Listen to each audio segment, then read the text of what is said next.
اللہ کے رسول صلی اللہ علیہ وآلہ وسلم کے ایک اور صحابی ہیں جن کا نام ہے حضرت اسید بن حضیر رضی اللہ تعالیٰ عنہ۔ وہ گھر میں بیٹھے سورۃ البقرہ کی تلاوت کر رہے تھے کہ ان کا بچہ قریب سو رہا تھا اور ان کے صحن میں ان کا گھوڑا بھی بندھا ہوا تھا۔ جیسے ہی وہ قرآن مجید کی سورۃ البقرہ کی تلاوت کرتے تو ان کا گھوڑا جو ہے وہ ہنہنانا شروع کر دیتا اور وہ پھر جو ہے وہ تلاوت کو روک دیتے۔ وہ پھر پڑھتے تو پھر گھوڑا جو ہے وہ ہنہنانا شروع کر دیتا۔ 2-3 بار تکرار کے ساتھ ایسا ہوا تو ان کو یہ خوف لاحق ہوا کہ کہیں گھوڑا میرے بچے کو نقصان نہ پہنچا دے، تو انہوں نے تلاوت قرآن مجید کو موقوف کیا اور خاموش ہو کر بیٹھ گئے۔ تو آسمان کی طرف دیکھا تو ایک نوری حالہ تھا جو ان کو دکھائی دیا، روشنیاں ہی روشنیاں دکھائی دی۔ یہ ماجرا رات کا تھا جب صبح اللہ کے رسول صلی اللہ علیہ وسلم کی بارگاہ میں حاضر ہوئے تو اپنی ساری کیفیت کو بیان کیا اور عرض کیا کہ حضور میں اس طرح پڑھتا تھا اور جیسے میں تلاوت شروع کرتا سورہ بقرہ کی تو میرے صحن میں گھوڑا تھا جو خوشی سے اچھلنے لگتا اور میں پھر رک جاتا، میں پھر پڑھتا تو وہ پھر شروع ہو جاتا۔ ایک عجیب کیفیت تھی، جی بھی چاہتا تھا میں پڑھوں اس وقت، لیکن میں پھر رک گیا کہ میرے بچے کو نقصان نہ پہنچا دے۔ اور حضور پھر میں نے آسمان کی طرف دیکھا تو بہت ساری روشنیاں مجھے دکھائی دی، تو میرے حضور مسکرائے اور حضور میں اسید بن حضیر کیا آپ جانتے ہیں کہ وہ روشنیاں کیا تھی؟ عرض کی جی حضور مجھے نہیں پتہ لگا۔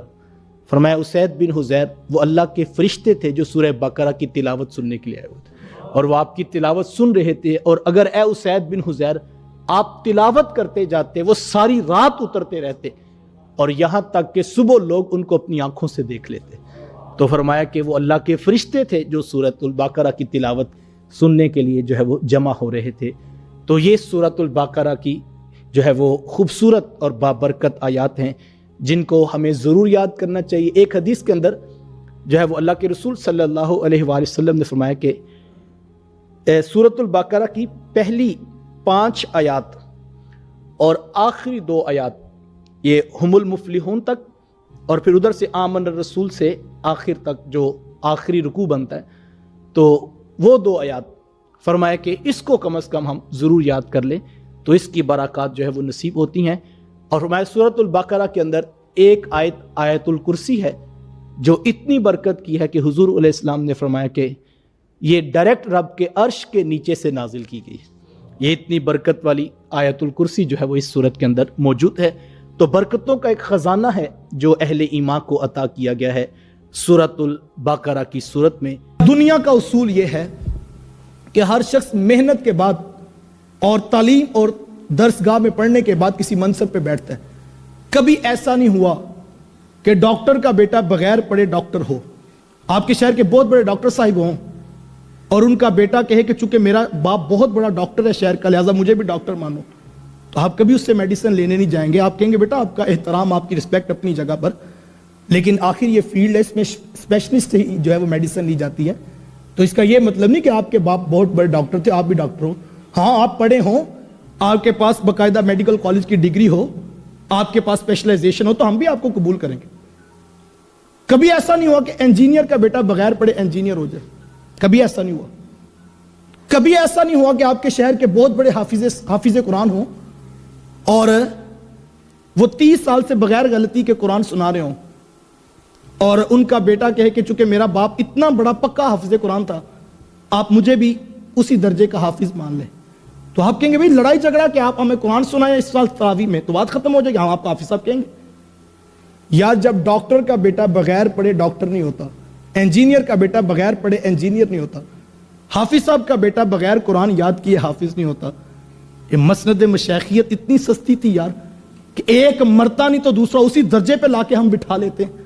آنکھیں کھول کے جینا ہوگا یار، اگر ڈاکٹر جو ہے وہ نااہل ہے اور وہ آپ کو آپریٹ کرے گا تو جان جائے گی، مسند مشیخیت پر بیٹھنے والا نااہل ہے تو صاحب آپ کا ایمان جائے گا، اور ایمان بڑی پونجی ہے جان سے بھی۔